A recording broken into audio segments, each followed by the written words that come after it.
Well, howdy, ladies and gentlemen. Welcome aboard the Six Flags Over Georgia Railroad. They call me the Texas, and I'm the train engine that'll be taking you on a trip around this beautiful park today.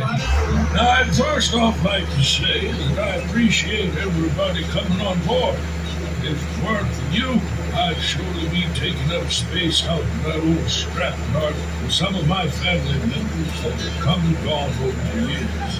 Yep, I've been touring folks like you around this park since it opened way back in 1967. And y'all have always been good to me. So they've kept me around for over 50 years now. I sure do. You might have heard me mention my family.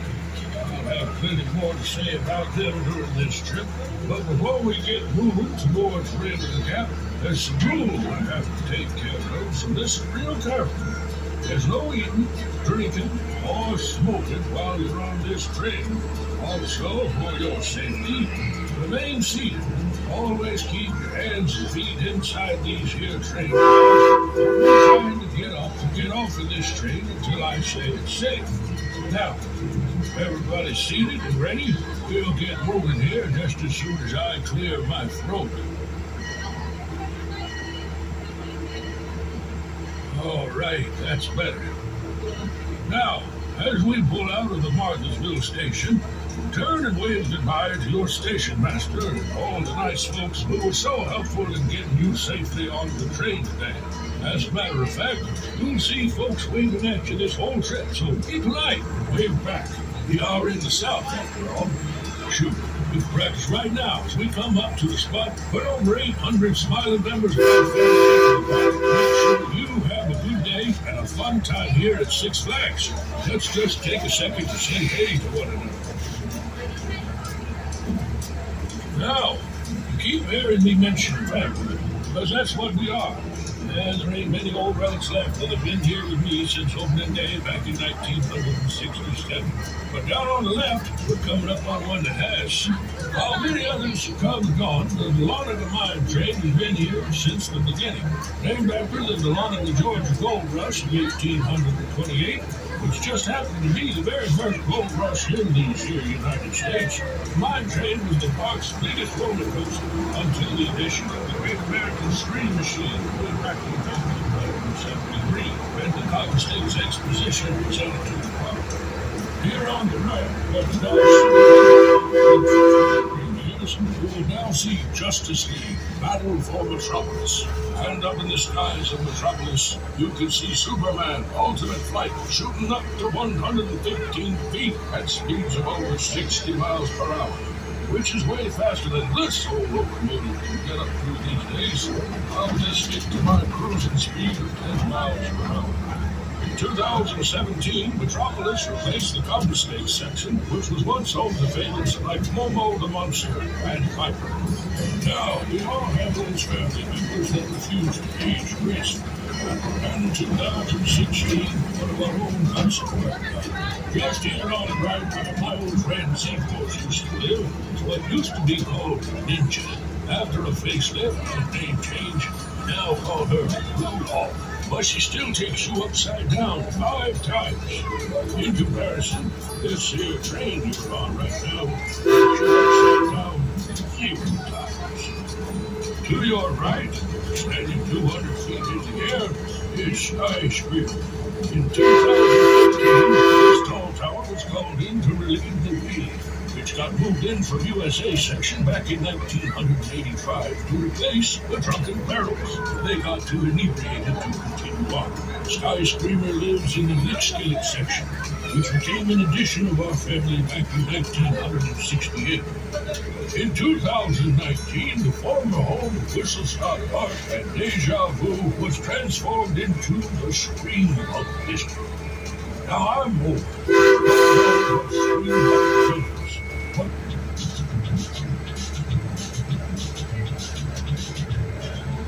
Well, howdy, ladies and gentlemen. Welcome aboard the Six Flags Over Georgia Railroad. They call me the Texas. I'm the train engine, whose job it's been for over 50 years. show you fine people all the sights of Six Flags over Georgia.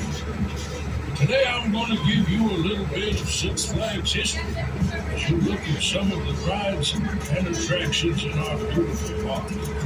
But first, I want to say thank you for hopping on and making me part of your visit to Six Flags. Now, before we start our trip over to the Martinsville train station, there's some very important rules I have to tell you. So listen carefully. There's no eating, drinking, or smoking while you're on this train. Also, for your safety, remain seated and always keep your hands and feet inside these here train cars. Now we'll get moving here just as soon as I make sure the tracks are clear up ahead with a nice little screen. All right, they have been warned. Let's get it going. Now just for a second, imagine we're back in 1980. Your hair is feathered and your Jordache jeans are skin tight. Six Flags Over Georgia has been open just over a decade. And we have already seen expansion to add Lickskillet and Cotton States. Y'all guests are still begging for more. So that season came the addition of Jolly Rogers Island and its signature ride, the Flying Dutchman. That pirate theme stuck around until 1997, when those dastardly slush movers were blasted under the sea by a caped crusader with no patience for those who commit the crime. So now, over to your right, you will see Gotham City, home of the Joker Chaos Coaster, Catwoman Whip, and of course, Batman the Ride. We've lost from the USA section reads like a who's who of guest figures. The Chevy Show, the Drive-In Theater, Shake, Rattle, and Roll, and Freefall. Sometimes you've got to lose to gain, and we've gained a lot. And I'm not talking about all the weight I gained when they switched me to a diesel engine back in 2005. But anyway, to the left, standing high in the air with 3 inversions, is Daredevil Dive. She joined us back in 2011, daring guests to take that 95-foot drop. When the park opened in 1967, some people say the most popular ride had to be the Log Jamboree. I would say the most popular ride had to be the Six Flags Railroad, but I digress. The log ride was so popular that in 1968, an additional flume had to be added to meet the demand of guests who wanted to ride. You can see that second flume is still right there for you to enjoy today. The original flume was removed in 1990 to make room for Rage and Rivers until 1998, when that flume became a flame called Georgia Scorching. Now we're coming up under a coaster so huge, such a giant, that 2 rides had to be closed. Back in 2005, we lost 2 longtime favorites, Lupin Starship and the Great Gasp. But in return, received what is arguably the most popular ride at Six Flags Over Georgia today, Goliath. There were many who grumbled when the Great Gasp was torn down, as its imposing tower in the sky excitedly marked guests' impending arrival to Six Flags. But those grumblings quickly turned to shrieks of excitement in the spring of 2006, when the first trips on Goliath were taken. If you keep looking to the right and down through the trees, eventually you will see the Six Flags Promenade where you start and end your day with us. The front gate area was remodeled in 1998 to include shops and a brand new fountain.